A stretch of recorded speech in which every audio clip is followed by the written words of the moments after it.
L'épisode s'ouvre dans un restaurant où Hakan joue calmement aux échecs avec Bekir, en qui il affirme avoir une totale confiance. Peu après, un homme lié à Fury et Engin arrive pour remettre à Hakan des documents confidentiels. Il s'agit d'un espion infiltré dans la société de Fury. Pendant ce temps, Nazli reçoit des éloges de la part du directeur de l'école pour la qualité de son enseignement. Pelin interrompt la scène, prétextant un retard dû à un embouteillage, et insiste pour parler avec Nazli, qui décline poliment.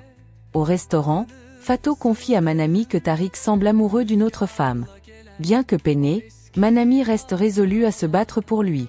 Pendant ce temps, Tariq, seul dans sa voiture, se prépare mentalement avant d'aller parler à Fato. Elle lui propose qu'il reste amis, ce qu'il accepte, un peu déçu. Manami tente de le réconforter en l'invitant à une activité sportive.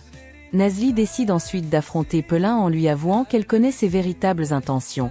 Elle ne vient pas en cours pour apprendre la pâtisserie, mais pour se rapprocher de Fury.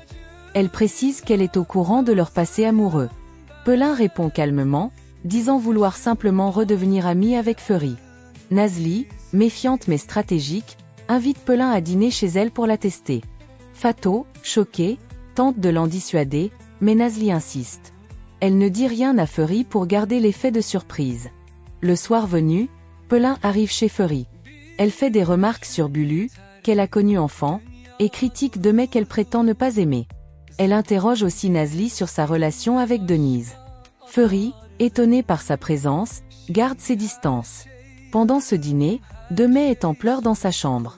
Hakan vient la provoquer, rappelant leur passé et affirmant qu'il est le seul à avoir toujours été là pour elle.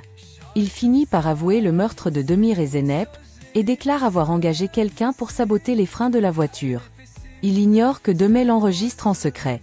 Après cet aveu, il tente de raviver leur lien en lui passant une bague au doigt. Demey, effondré, pleure une fois qu'il a quitté la pièce. De retour chez Fury, le dîner se poursuit. Pelin exprime à quel point Istanbul lui a manqué, tandis que Nazli affirme préférer la tranquillité des villages. Pelin, un brin condescendante, lance des piques sur les origines modestes de Nazli. Elle évoque un restaurant qu'elle fréquentait avec Fury et suggère qu'il y emmène Nazli. Quand Bulu arrive, il accepte difficilement le contact avec Pelin. Il reste méfiant malgré sa politesse. Fury joue ensuite avec lui, ce qui détend l'atmosphère. Pelin propose un jeu à Bulu, mais il décline poliment en disant qu'il est fatigué. Nazli l'accompagne dans sa chambre. Alors que Fury s'éloigne, Pelin demande où sont les toilettes mais en profite pour fouiller la bibliothèque, manifestement à la recherche de quelque chose. Parallèlement, Azuman est avec Denise au club. Elle évoque leur complicité, espérant plus. Mais Denise lui dit clairement qu'il n'y aura rien entre eux. Elle tente de cacher sa déception. Un inconnu lui propose ensuite un travail et lui remet sa carte, ce que Denise n'apprécie pas. Il la confronte, déchire la carte et la raccompagne chez elle, sans voir qu'elle en a gardé une copie. Plus tard, Nazli retourne dans la bibliothèque et tombe sur une vieille photo de Fury et Pelin dans un livre. Intriguée, elle demande à Fury s'il l'y a mise. Il est surpris et nie. Nazli, désormais convaincue des intentions sournoises de Pelin, comprend qu'elle agit délibérément pour raviver leur passé commun.